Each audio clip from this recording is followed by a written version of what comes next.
You're standing on a hillside in Tanzania. It's 400 BC. There's no steel mill. There's no YouTube tutorial. There's no health and safety inspector. There's just you, a clay furnace taller than a man, and a fire burning hotter than anything Europe will see for the next 2,000 years. And somebody's grandfather built it out of termite dirt. The men around you have been singing for hours. Not because they're bored, because the songs are the instruction manual. Every verse tells somebody when to pump, when to feed the fire, when to wait. There's a goatskin bellows under your hands, and your arms feel like they're about to fall off, and the elder running this operation keeps looking at the color of the flames like he's reading a text message from the fire itself. And here's the thing. What's happening inside that clay tower, right now on this ordinary green hillside near Lake Victoria, is something so technically advanced that when archaeologists finally figured it out in the 1970s, they had to publish it in one of the most prestigious scientific journals on Earth because nobody believed it. So, how did Africans make steel 2,000 years before Europe could? Not iron, steel, the good stuff, the stuff your car is made of. The evidence for this is genuinely insane. Let's get into it. But first, we need to talk about why making steel is even hard. Because if you've never thought about where metal comes from, and let's be honest, you haven't, it basically seems like metal just exists. It does not. Every piece of metal you have ever touched was cooked out of a rock by somebody. Iron is everywhere. It's one of the most common elements on the planet. The catch is that in nature, iron doesn't sit around in shiny bars. It's locked up inside ore. Rock, that's basically iron atoms holding hands with oxygen atoms and refusing to let go. To get usable iron, you have to break up that relationship. And the marriage counselor is heat. Enormous, terrifying amounts of heat. A regular wood fire? About 600 degrees Celsius, nowhere near enough. Charcoal with air blasted into it? Now you're getting somewhere. Maybe 1,200 degrees. At that point, iron ore starts to give up its oxygen, and you get a spongy lump of workable metal. That's called smelting, and that's the technology most ancient civilizations eventually figured out. But steel is pickier. Steel is iron with just the right sprinkle of carbon in it. Too little carbon and you've got soft iron that bends like a disappointed handshake. Too much, and it's brittle. It shatters like glass with anger issues, but get it just right somewhere around 1%. And you have a material that's hard, springy, holds an edge, and basically built the modern world. Getting it just right requires higher temperatures, controlled airflow, and precise timing, which is why, for most of history in most of the world, real steel was rare, expensive, and slightly magical. Now, let's talk about what was happening in Africa. Around 2,500 to 3,000 years ago, iron smelting starts showing up across the continent. In central Nigeria, the Nok culture is smelting iron by around 500 BC. Archaeologists found their furnaces at a site called Taruga, and by the way, the Nok were also producing some of the most sophisticated terracotta sculptures on Earth at the time, because apparently one revolutionary technology wasn't enough for them. Meanwhile, over in what's now Sudan, the Kingdom of Kush turned its capital city, Meroe, into such an iron-producing monster that archaeologists nicknamed it the Birmingham of ancient Africa. There are literal hills at Meroe, hills made entirely of slag, the leftover waste from iron smelting.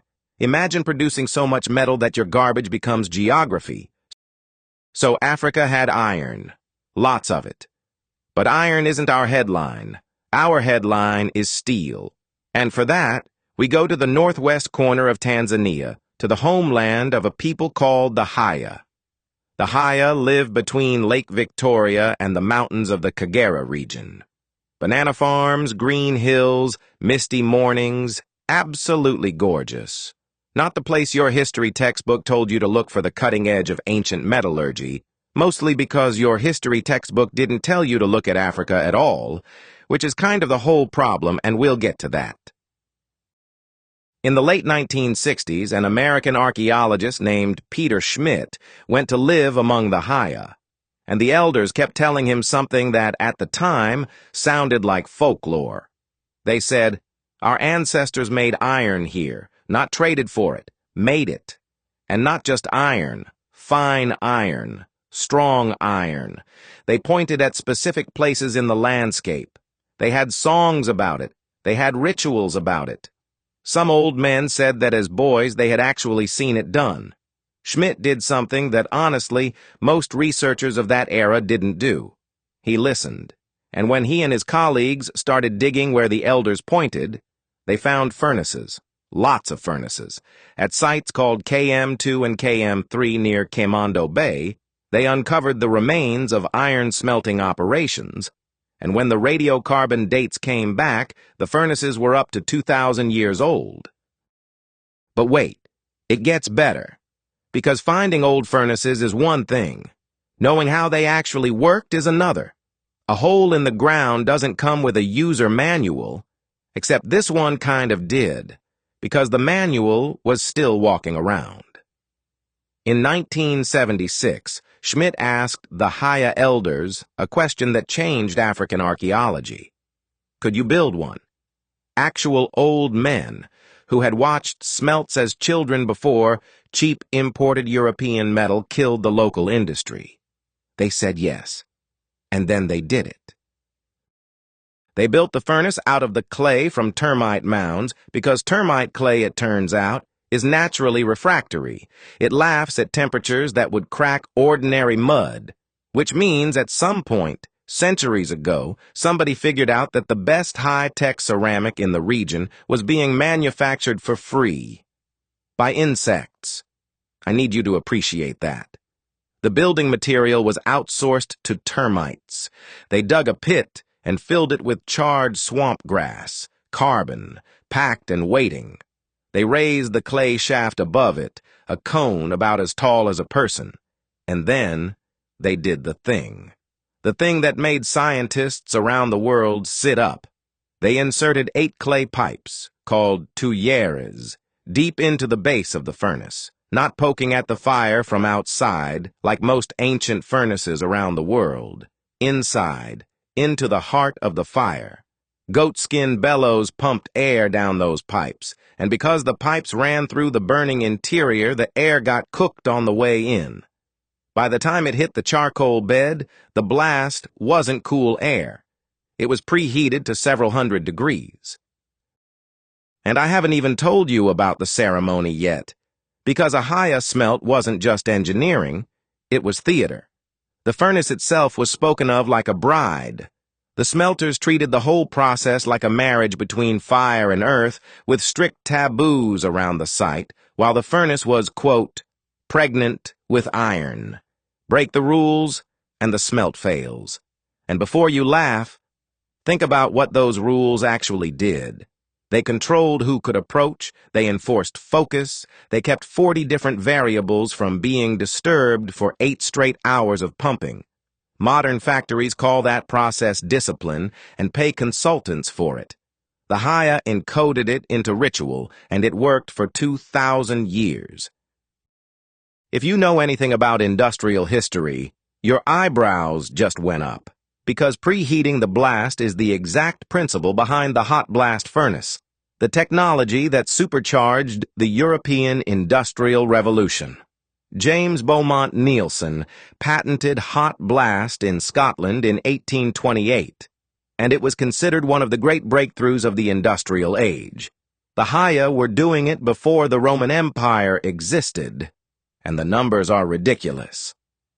When Schmidt and his colleague Donald Avery measured the reconstructed furnace, the operating zone ran around 1350 to 1400 degrees Celsius, and in places, readings went past 1800 degrees.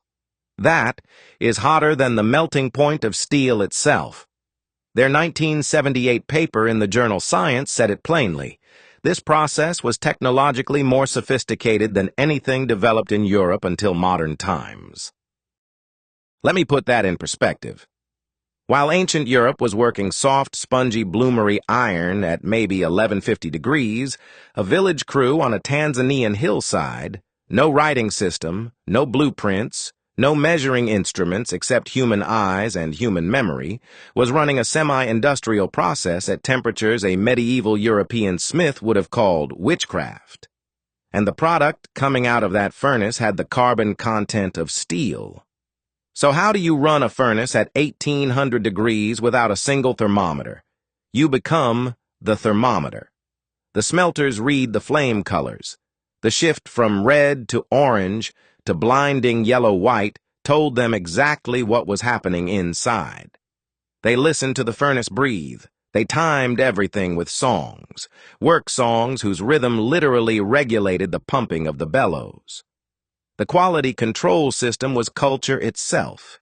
The knowledge wasn't written in a book. It was written in people. Now, maybe you're skeptical. Maybe you're thinking, okay, hot fire, nice story, but how do we actually know steel came out of it? Fair question. Here's how. The metal itself testifies. When researchers put recovered blooms and ancient slag from these sites under the microscope, the crystal structure of the metal showed carbon absorbed right through it.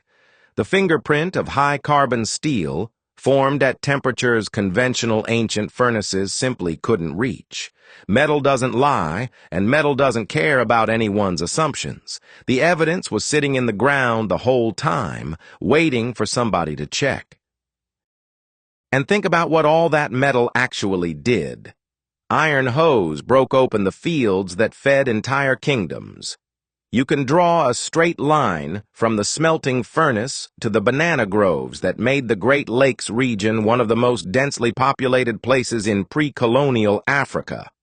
Iron blades cleared forests, iron spears defended trade routes, and the blacksmiths themselves. In many African societies, they weren't just tradesmen. They were a class apart, feared and respected men who could negotiate with fire. Some kingdoms wouldn't crown a ruler without them. When your job title turns rocks into power, people tend to treat you carefully. Which brings us to the uncomfortable question. If this was so advanced, why didn't we all learn about it in school? Why did African steel sound made up to basically everyone, including the scientific establishment, until the 1970s? Two reasons. Number one, colonialism wasn't just a land grab, it was a story grab. The entire moral argument for carving up Africa rested on the claim that Africans were primitive people with no technology and no history. Colonial writers looked at things like Great Zimbabwe and literally invented foreign builders for it, because admitting Africans built it would break the story. An African hot blast furnace 2,000 years old? That could not be allowed to exist. So in the books, it didn't. Number two, the industry itself was murdered. In the 1800s and 1900s, cheap mass-produced European iron and steel flooded into Africa. Why spend weeks building a furnace and burning precious charcoal when a boatload of Sheffield metal is for sale at the coast? One by one, the smelting traditions shut down. By the time anyone with a research grant showed up to ask questions, there was almost nobody left alive who had seen a smelt. Schmidt got there just in time. If he'd come one generation later, the elders who rebuilt that furnace from memory would have been gone, and that knowledge, 2,000 years of it, would have vanished without a headline. And the Haya weren't even alone. That's the part that gets me. Across the continent, Burkina Faso, Cameroon, Rwanda, Malawi, there were hundreds of local furnace designs, whole regional schools of metallurgy, each tuned to local ores and local fuels over centuries of experimentation. In 2019, UNESCO actually inscribed the ancient ironworking sites of Burkina Faso on its World Heritage List. Africa didn't have a steel industry. Africa had dozens of them. So let's go back to that hillside. 400 BC, the songs, The bellows, the flame reading like a language. The crew cracks open the cooled furnace and pulls out the bloom, a rough glowing mass with steel hiding inside it, ready to be forged into hoes and spears and blades that would feed and defend entire kingdoms. Nobody in that crew thought of themselves as making history. They were making tools. It was a Tuesday. But here's what they were really doing. They were proving that the human capacity for precision engineering doesn't wait for writing, doesn't wait for universities, and definitely doesn't wait for Europe. It shows up wherever people are allowed to accumulate knowledge and pass it down.